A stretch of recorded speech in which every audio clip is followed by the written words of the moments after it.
Last class में हमने क्या देख लिया था कि अगर आपके पास कोई सर्किट इस तरह से दिया हुआ है करंट कैरिंग वायर का, जिसमें कि करंट का डिस्ट्रीब्यूशन हो रहा है, ठीक है, और उसके अंदर आपको किसी पॉइंट पर मैग्नेटिक फील्ड निकालनी है। जैसे अगर इस तरह से वायर आ रहा था और आगे वायर जो है दो ब्रांचेस में स्प्लिट हो गया है, कैसे भी शेप में हो सकती है वो, ठीक है, और यहाँ से बाहर क्या कर रहा है, वायर एग्जिट कर रहा है, और यहाँ पे आपका कोई पॉइंट P। तो अगर इस पॉइंट P पर करंट लेके आने वाला वायर कोई मैग्नेटिक फील्ड प्रोड्यूस नहीं करता और करंट लेके जाने वाला वायर कोई मैग्नेटिक फील्ड प्रोड्यूस नहीं करता, तो फिर हम क्या कह देते हैं कि इस पॉइंट P पे नेट कोई मैग्नेटिक फील्ड प्रोड्यूस नहीं होने वाली। या आप ये कह सकते हो कि इस कर्व्ड सेक्शन की वजह से, जो भी कर्व्ड पार्ट होगा उसकी वजह से नेट मैग्नेटिक फील्ड कितनी आएगी, 0 आएगी। तो ऐसे केसेस में जो मैग्नेटिक फील्ड प्रोड्यूस कर सकता है सिर्फ वो कौन कर सकता है, करंट लेके आने वाला वायर और करंट लेके जाने वाला वायर। जैसे क्वेश्चन नंबर 13 है, ट्राई करो सभी लोग। 13th क्वेश्चन में इस तरह से एक सर्किट दिया है और आपको बताना है पॉइंट जो सेंटर पे है वहां पे मैग्नेटिक फील्ड क्या होगी, ठीक है। तो बता सकते हैं सिंपली, यहाँ पे भी क्या हो रहा है, एक वायर जो कि इन्फिनिटली लॉन्ग है, यहाँ से वो करंट लेके आया था और यहाँ पे आके वो रुक गया है और यहाँ से दो ब्रांचेस में करंट क्या हो रहा है, स्प्लिट हो रहा है, ठीक है ना। और फिर फाइनली हम देख सकते हैं कि यहाँ से वायर का करंट क्या कर रहा है, एग्जिट कर रहा है। तो ये जो कर्व सेक्शन है जहाँ पे करंट का डिस्ट्रीब्यूशन होगा, कुछ यहाँ पे I1 और कुछ यहाँ पे I2, तो ये I1 और I2 इस तरह से डिवाइड होंगे कि P पॉइंट पे इन I1 और I2 की वजह से फील्ड क्या आ जाए, 0 आ जाए। समझ आई बात। तो सिर्फ फील्ड कौन क्रिएट कर सकता था, ये करंट लेके आने वाला वायर या ये करंट लेके जाने वाला वायर। इसने तो फिर से फील्ड प्रोड्यूस की नहीं होगी क्योंकि पॉइंट P इसी की लाइन पे लाई कर रहा है, तो बचा हमारे पास सिर्फ ये वायर। इसके लिए अगर आप देखो तो परपेंडिकुलर जब हमने ड्रॉप किया तो वायर के एक एंड पे, यानी ये सेमी इनफाइनाइट वायर है, तो सेमी इनफाइनाइट का फॉर्मूला लगा सकते हैं सिंपली, वो आ जाएगा μ0I/4πr। डायरेक्शन की बात की जाए तो I क्रॉस R, ये आएगा आउट ऑफ द प्लेन, यानी कि K कैप। किसी कोई डाउट तो ये हो जाएगा 13th क्वेश्चन का आंसर। समझ आ रहा है। ऐसे एक और क्वेश्चन कर लेते हैं जरा। 15th क्वेश्चन ट्राई करो सभी लोग। 15th का आंसर क्या आएगा, तो आ गया होगा शायद। यहाँ पे भी हम देख सकते हैं करंट यहाँ पे स्प्लिट होगा I1 और I2, तो इस कर्व सेक्शन की वजह से तो मैग्नेटिक फील्ड क्या आने वाली है, 0 आने वाली है। क्रिएट कौन कौन कर सकता है, तो एक ये लेके आने वाला वायर और ये लेके जाने वाला वायर।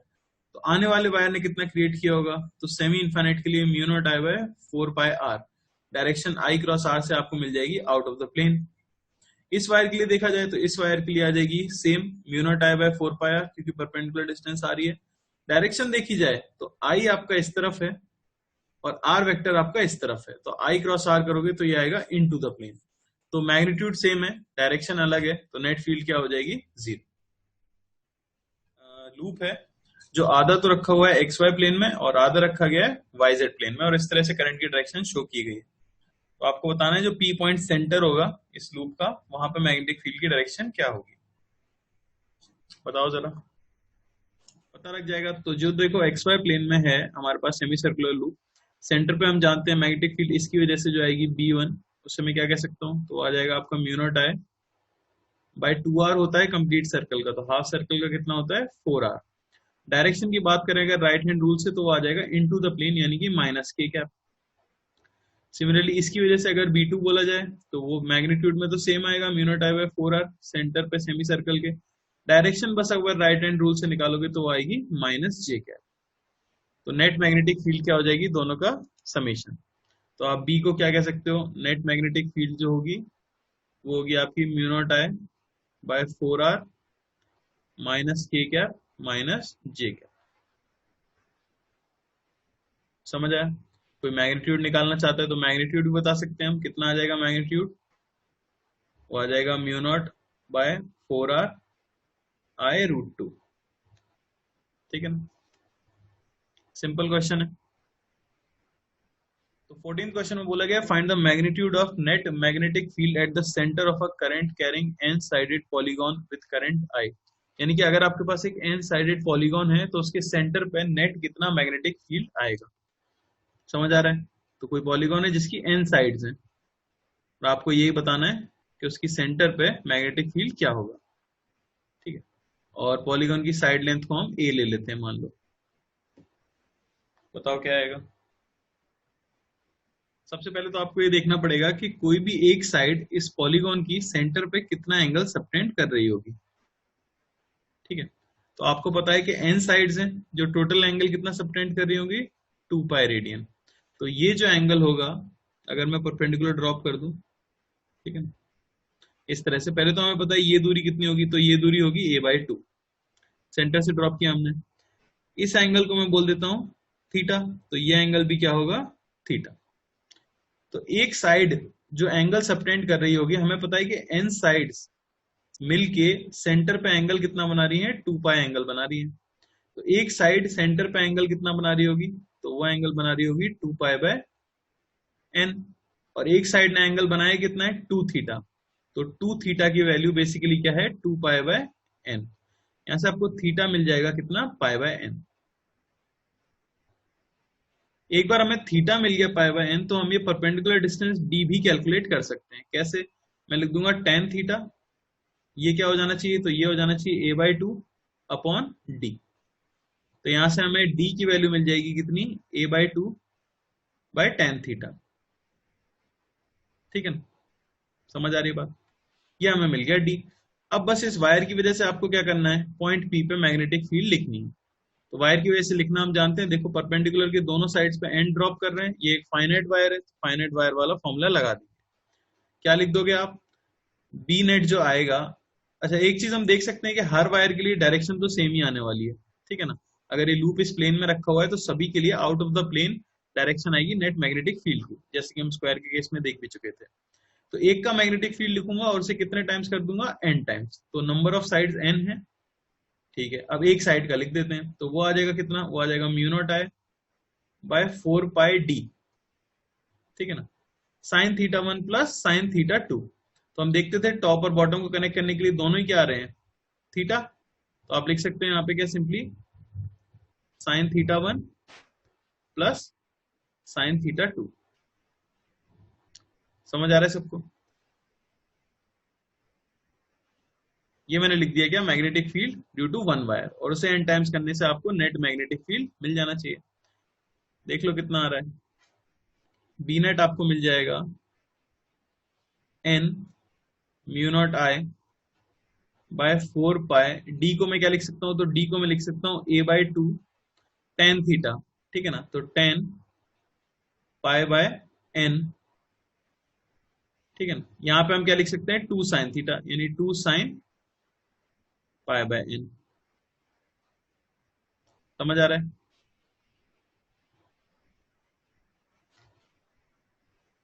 कितना मिल जाएगा, यहां से बी नेट हमें मिल रहा है कुछ mu naught n I by pi a,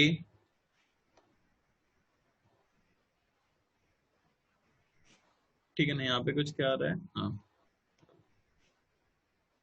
pi a sine pi by n into ten pi by n। क्या क्लियर हुआ आपको।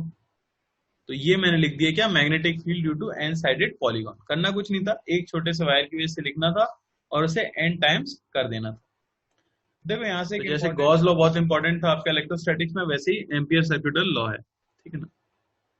तो सिमिलर है, जैसे कि आप वहां पे क्या निकालते हो, गॉस लॉ के अंदर आप निकालते थे इलेक्ट्रिक फ्लक्स, ठीक है। यहाँ पे मैग्नेटिक फ्लक्स नहीं निकालते हैं, यहाँ पे हम क्या करते हैं, लाइन इंटीग्रल कैलकुलेट करते हैं। तो लाइन इंटीग्रल का मतलब बेसिकली क्या हो जाता है, लाइन इंटीग्रल का मतलब हो गया, आप डॉट प्रोडक्ट ले लेते हो किसी भी पॉइंट पर मैग्नेटिक फील्ड इनटू लेंथ का, ठीक है। तो एम्पियर सर्कुलर लॉ बताता क्या है, सबसे पहले तो ये देखो, ये आपको ये बता देगा कि मान लो आपने कोई एक लूप इमेजिन किया है, लूप किसी भी शेप का आप ले सकते हो, आपने एक लूप इमेजिन किया है, ऑब्वियसली इसका नाम था एम्पियर्स लूप, ठीक है। आपने एक लूप इमेजिन किया है, और मान लो कि इस लूप को कट करने वाले कई सारे वायर्स हैं। जैसे कि मैं इमेजिन कर लेता हूँ, एक वायर ये है जो ऊपर से आया और यहाँ नीचे से निकल गया, ठीक है ना, इस तरह से कुछ। और एक वायर ये है जो नीचे से आया होगा और यहाँ से निकल गया, ठीक है ना, इस तरह से। तो मान लो कि कई तरह के वायर्स थे जो कि आपके लूप को क्या कर रहे हैं, कट करके जा रहे हैं। तो अगर आपसे पूछा जाए कि जो इस लूप के अलोंग मैग्नेटिक फील्ड होगी उन सभी का डॉट प्रोडक्ट अगर इसकी लेंथ के साथ किया जाए, वैल्यू इक्वल आती है mu not times the current enclose by the loop. क्या मतलब हुआ इसका? इसका मतलब ये हुआ कि देखो ये वायर्स होंगे कुछ, मान लो कितने भी वायर्स हो सकते हैं, इस एग्जांपल में मैंने मान लो 2 वायर्स ले लिए, तो ये वायर्स हर जगह पे मैग्नेटिक फील्ड क्रिएट कर रहे होंगे, ठीक है ना। तो यहाँ पे जितने भी पॉइंट्स हैं इस लूप के ऊपर, उन सभी के ऊपर कुछ ना कुछ मैग्नेटिक फील्ड आ रही होगी, ठीक है। डायरेक्शन के बारे में हम नहीं जानते, यहाँ पे कुछ डायरेक्शन B1 आ रही होगी, यहाँ पे कुछ डायरेक्शन हो सकता है B2 आ रही हो। डीएल वेक्टर आप जानते हो लेंथ वेक्टर होता है, तो छोटा सा डीएल वेक्टर यहाँ पे ऐसा होगा, छोटा सा डीएल वेक्टर यहाँ पे ऐसा होगा। तो आप देख सकते हो कि डीएल वेक्टर और magnetic field at a point के बीच में अलग अलग एंगल आ रहा है।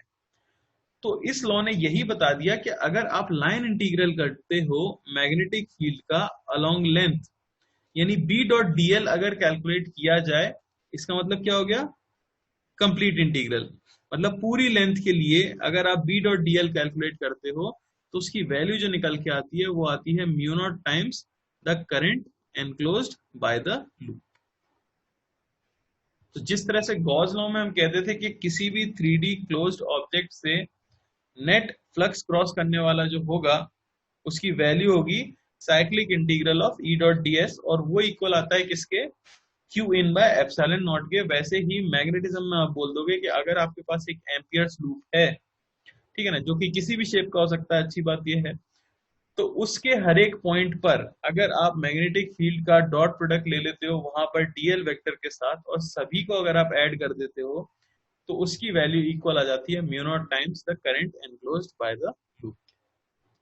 समझ आई बात? पहली चीज ये होगी। दूसरी चीज, एम्पियर्स लूप की डायरेक्शन क्या होगी। तो मान लो कि मैं सर्कुलर एम्पियर लूप कंसीडर कर लेता हूं, ठीक है ना।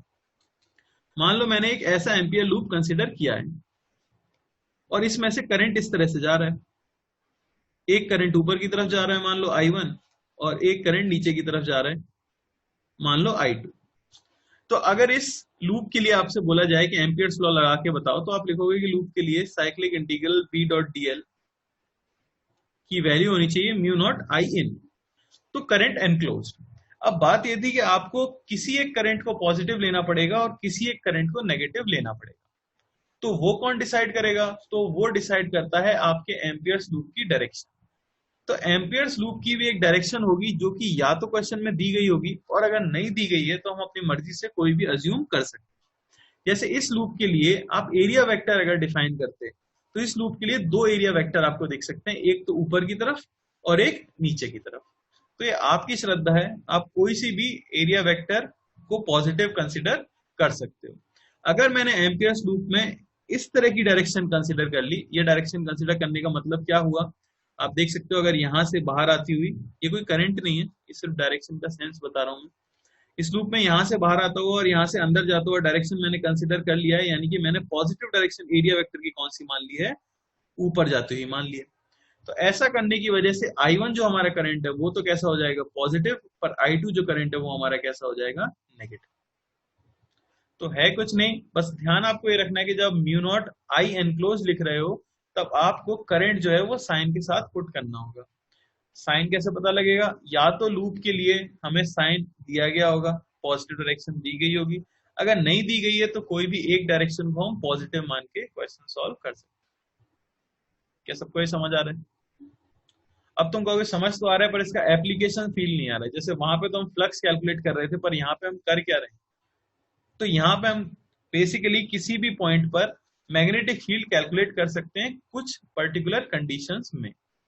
तो एम्पियर्स लूप का यूज मैं देख लेता हूँ, ठीक है ना। तो या तो question directly integral B dot DL की वैल्यू के लिए आ जाता है, या फिर आ जाता है किसी पॉइंट पर मैग्नेटिक फील्ड कैलकुलेट करने के लिए। तो अब देख लेते हैं कि ये लॉ काम किस तरह से करता है।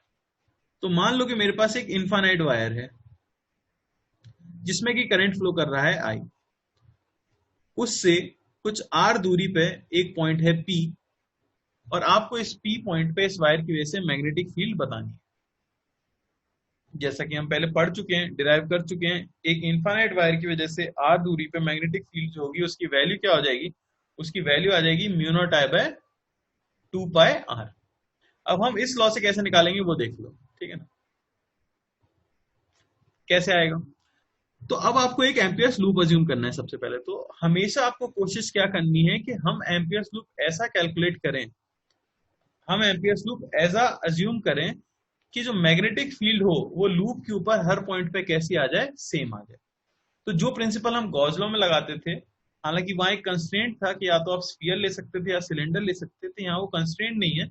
लेकिन हाँ, आपका फायदा कब होगा, आपका फायदा होगा जब आप ऐसा कोई लूप कंसीडर करो जो कि एकदम सिमेट्रिकल हो आपकी करंट कैरिंग ऑब्जेक्ट्स। तो आप देख सकते हो कि ये एक लाइन वायर है जिसमें कि करंट फ्लो कर रहा है, तो कैसा लूप मुझे अज्यूम कर लेना चाहिए, तो मुझे आर रेडियस का एक सर्कुलर लूप अज्यूम कर लेना चाहिए। समझ आई बात? तो मैंने आर रेडियस का एक सर्कुलर लूप अज्यूम कर लिया। अब देखो मैं लॉ कैसे लगाऊंगा। तो लॉ है cyclic integral of B dot dl is equal to mu naught I N.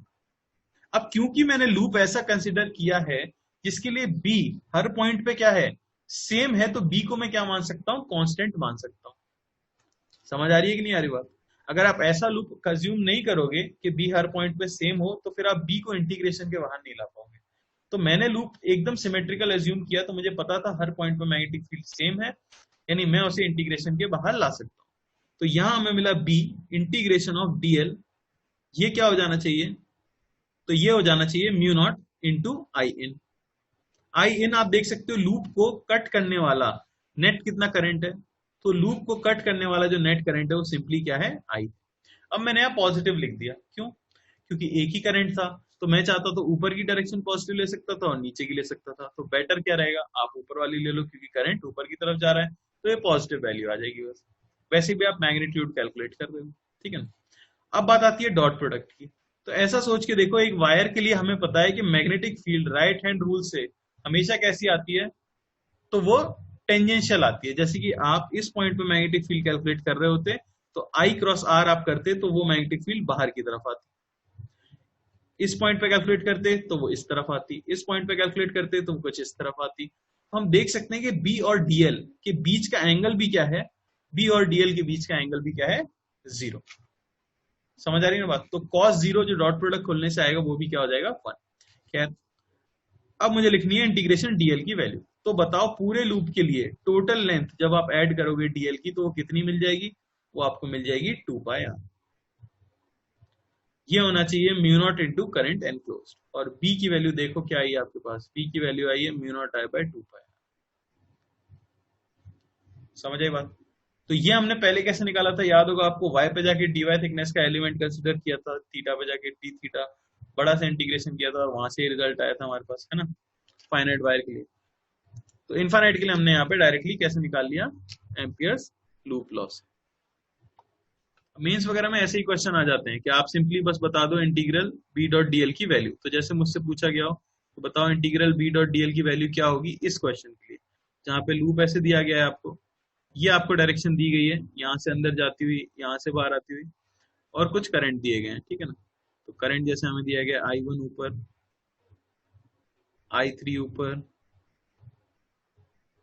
I2 ऊपर और I4 नीचे। तो आप समझ सकते हो क्योंकि लूप की डायरेक्शन आपको दी गई है, तो इस तरह से अगर आप हाथ घुमाओगे लूप के ऊपर, राइट हैंड रूल, तो आप देख सकते हो कि कौन सी डायरेक्शन पॉजिटिव आ जाएगी हमारे पास, ऊपर वाली डायरेक्शन पॉजिटिव आ जाएगी।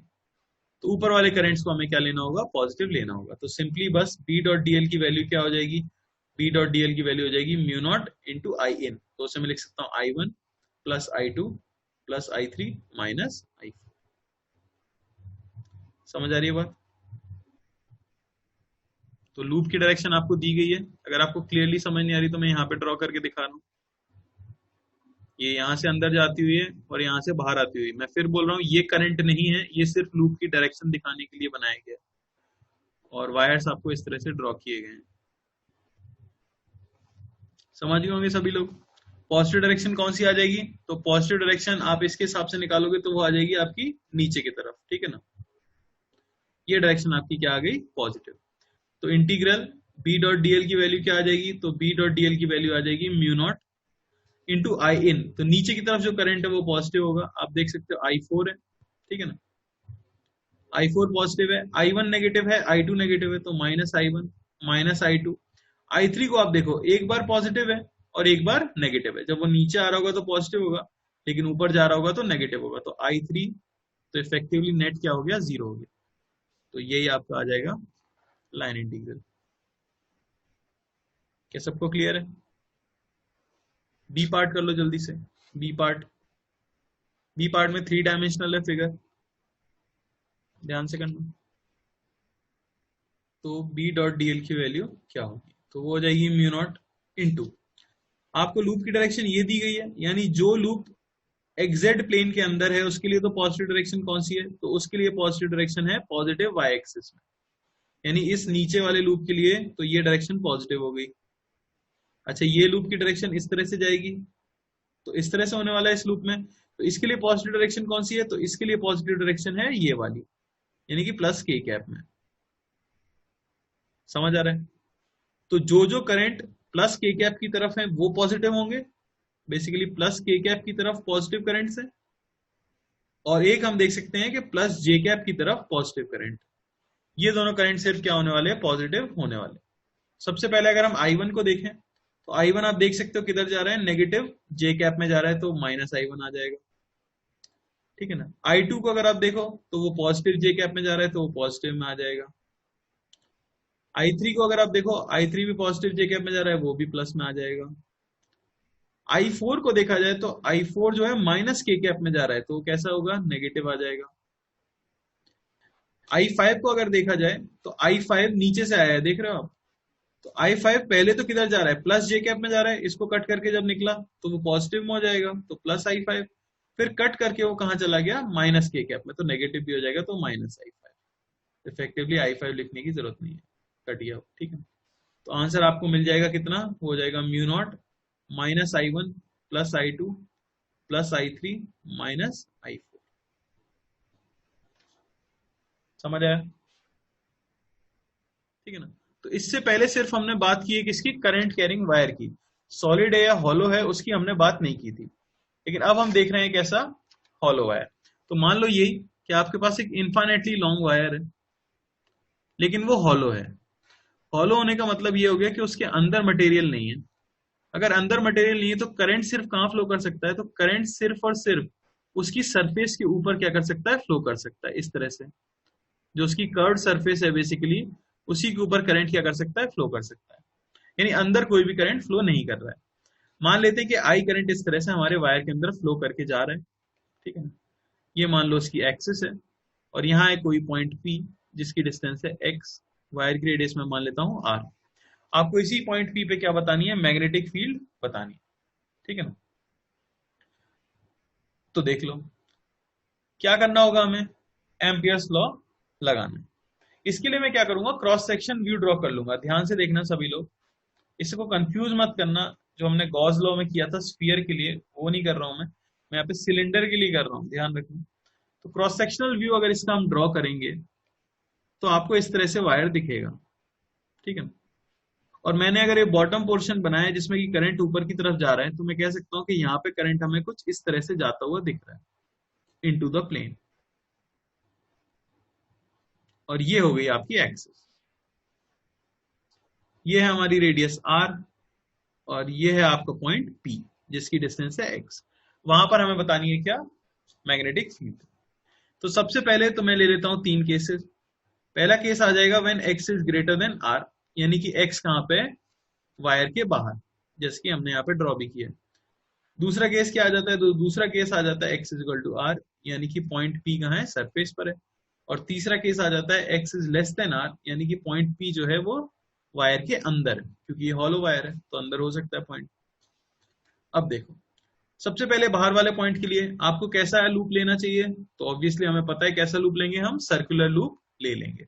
तो मैं क्या करूंगा, मैं x रेडियस का एक सर्कुलर लूप कंसिडर कर लूंगा, ठीक है ना, कुछ इस तरह से। तो cyclic integral b dot dl मैं लिख देता हूं, क्या आ जाएगा, तो ये आ जाना चाहिए म्यू नॉट इंटू आई इन। तो आप देख सकते हो कि पूरा का पूरे लूप के अंदर ही वायर है, तो सारा का सारा करंट ही कट करके जा रहा है हमारे लूप को। तो म्यू नॉट में यहाँ पे क्या लिख दूंगा, आई, अगर टोटल करंट आई फ्लो करके जा रहा था सर्कमफ्रेंस पे, ठीक है ना। अब बस वैल्यूज पुट करनी है, तो b इंटू डीएल की लेंथ क्या हो जाएगी, 2πx, ये हो जाना चाहिए म्यू नॉट इंटू आई, और b आपको मिल जाएगा कितना, mu naught I bye 2πx। तो भाई ये तो हम पहले भी निकाल चुके थे। इनफाइनाइट वायर के लिए अगर आप बाहर कोई पॉइंट ले लेते हो P, तो उस पे जो मैग्नेटिक फील्ड आती है वो कितनी आती है, mu naught I bye 2πx आती है।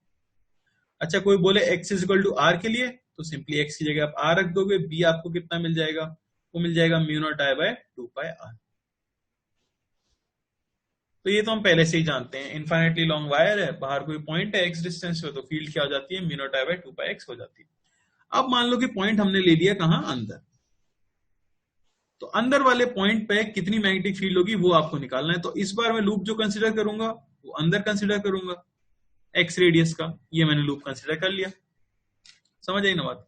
तो यहां पे हमें कैलकुलेट करनी है मैग्नेटिक फील्ड, वही लूप लगा दो फिर से, क्या लिखोगे, cyclic integral B dot dl, ये होना चाहिए म्यू नॉट आई इन, तो B इंटू 2πx, अगर इस पॉइंट की दूरी x है, ये होना चाहिए म्यू नॉट इंटू, अच्छा कितना करंट अब हमारे लूप को कट करके जा रहा है, तो आप देख सकते हो अब जो लूप है मैंने जो बनाया है ब्लू कलर से, वो आपके वायर के अंदर है, और सारा करंट जो है वायर के अंदर वो कहां फ्लो कर रहा है, तो वो तो ऑब्वियसली सरकमफ्रेंस पे फ्लो कर रहा है, तो कोई भी करंट इसे कट करके नहीं जा रहा है, यानी यहां तो करंट कितना हो गया, 0, और B की वैल्यू क्या आ जाती है, 0। तो magnetic field inside a hollow wire कितनी हो जाती है, 0 हो जाती है। इसी को मैं अगर प्लॉट कर दूं, आप प्लॉट कर सकते हो तीनों रिजल्ट्स को, तो ये x, ये B, तो हम देख सकते हैं अंदर तो फील्ड हमेशा क्या रहेगी, 0 रहेगी, सरफेस पे हाँ उसकी वैल्यू आ जाएगी कितनी, mu naught I bye 2πr, और फिर x के साथ इनवर्सली प्रोपोर्शनल डिक्रीज होती रहेगी। तो ये आ जाता है ग्राफ। अच्छा, हॉलो वायर और सॉलिड वायर के बीच का अंतर क्या है, तो हॉलो वायर और सॉलिड वायर के बीच का अंतर वही है कि हॉलो वायर के अंदर तो ऐसा समझ सकते हैं एक पाइप जैसा है, हॉलो वायर जो होता है वो पाइप जैसा होता है, तो पाइप में जो करंट फ्लो करता है वो सिर्फ उसकी कर्व्ड सरफेस के ऊपर ही फ्लो कर सकता है, अंदर से बीच में क्योंकि कुछ है नहीं तो करंट फ्लो कर नहीं सकता। जबकि सॉलिड वायर हो गया, जैसे कि रॉड है आपके पास, कोई मेटालिक रॉड है जो अंदर से भी सॉलिड है, तो पूरी रॉड के अंदर क्या करेगा, करंट फ्लो करेगा। तो इस बार अगर मैं बनाऊंगा इस तरह से कि ये है आपका वायर, इनफाइनेटली लॉन्ग ही ले रहे हैं हम, बस थोड़ा सा ब्रॉड करके दिखा रहे हैं, ठीक है ना, ये उसकी एक्सेस हो गई।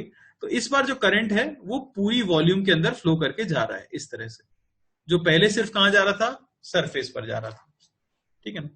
मान लेते हैं टोटल करंट फ्लो कर रहा होगा कुछ I, जो कि फ्लो करके जा रहा है इस वायर से, ठीक है ना। ये मैं इस तरह से ड्रॉ करता हूं, दरअसल ये वायर ऐसे ही है, पतला सा जो वायर हम बनाते थे ना अभी तक क्वेश्चन में, वही वायर है, ठीक है ना।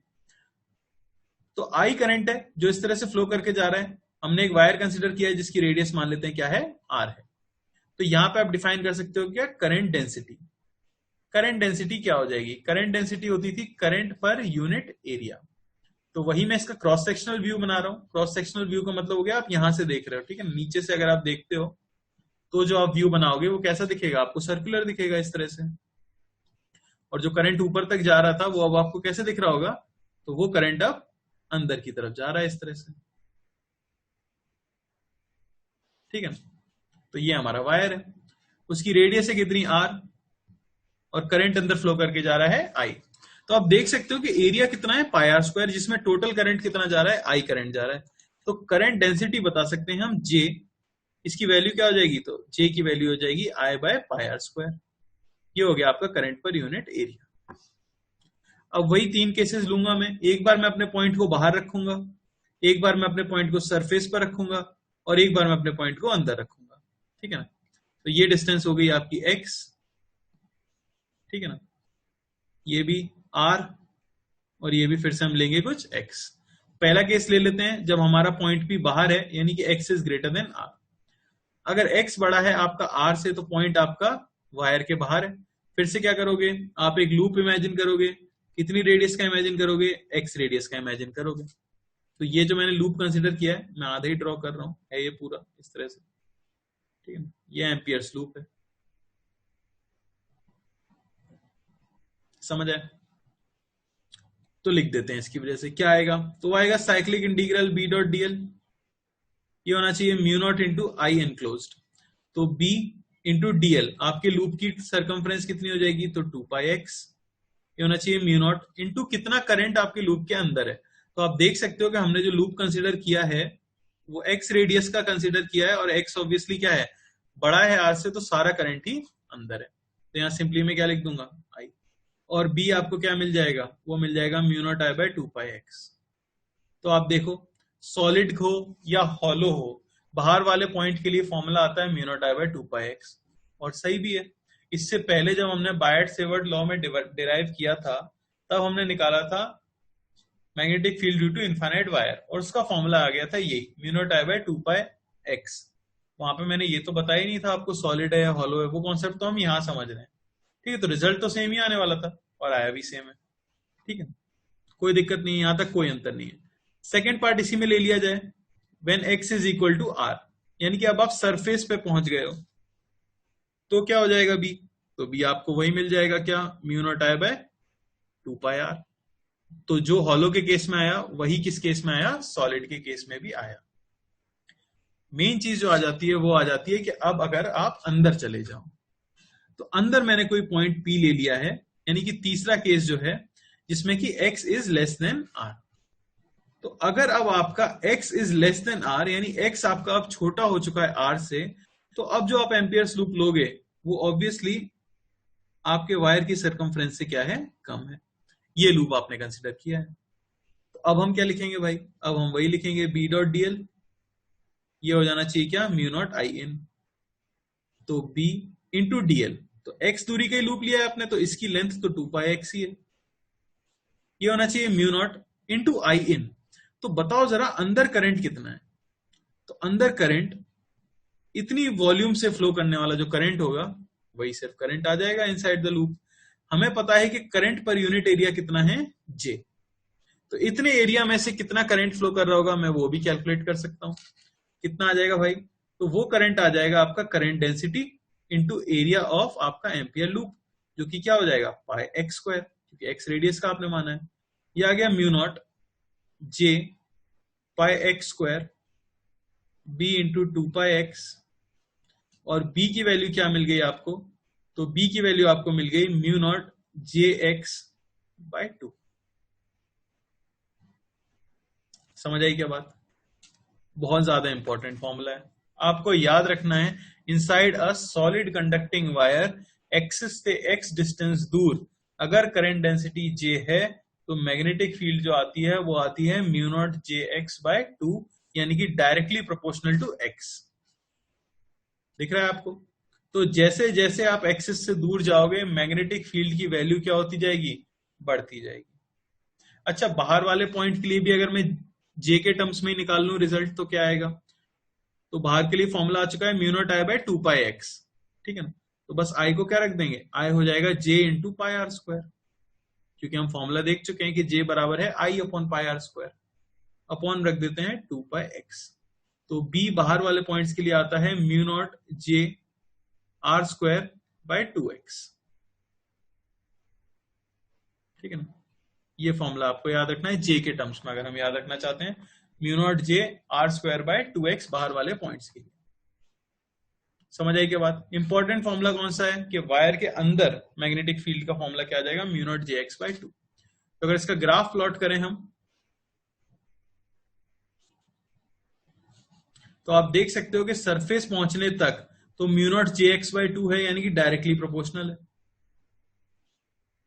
और दोनों ही फॉर्मूलों में, इन दोनों ही फॉर्मूलों में अगर आप x को r रख देते हो सरफेस के लिए, तो देखो दोनों का ही सेम फॉर्मूला आता है म्यू नॉट jr बाय 2, तो वो आ गया म्यू नॉट jr बाय 2। और बाहर वाले के लिए हम देख सकते हैं इनवर्सली प्रोपोर्शनल टू x आ रहा है, तो ये आपका क्या बन जाता है, ग्राफ बन जाता है।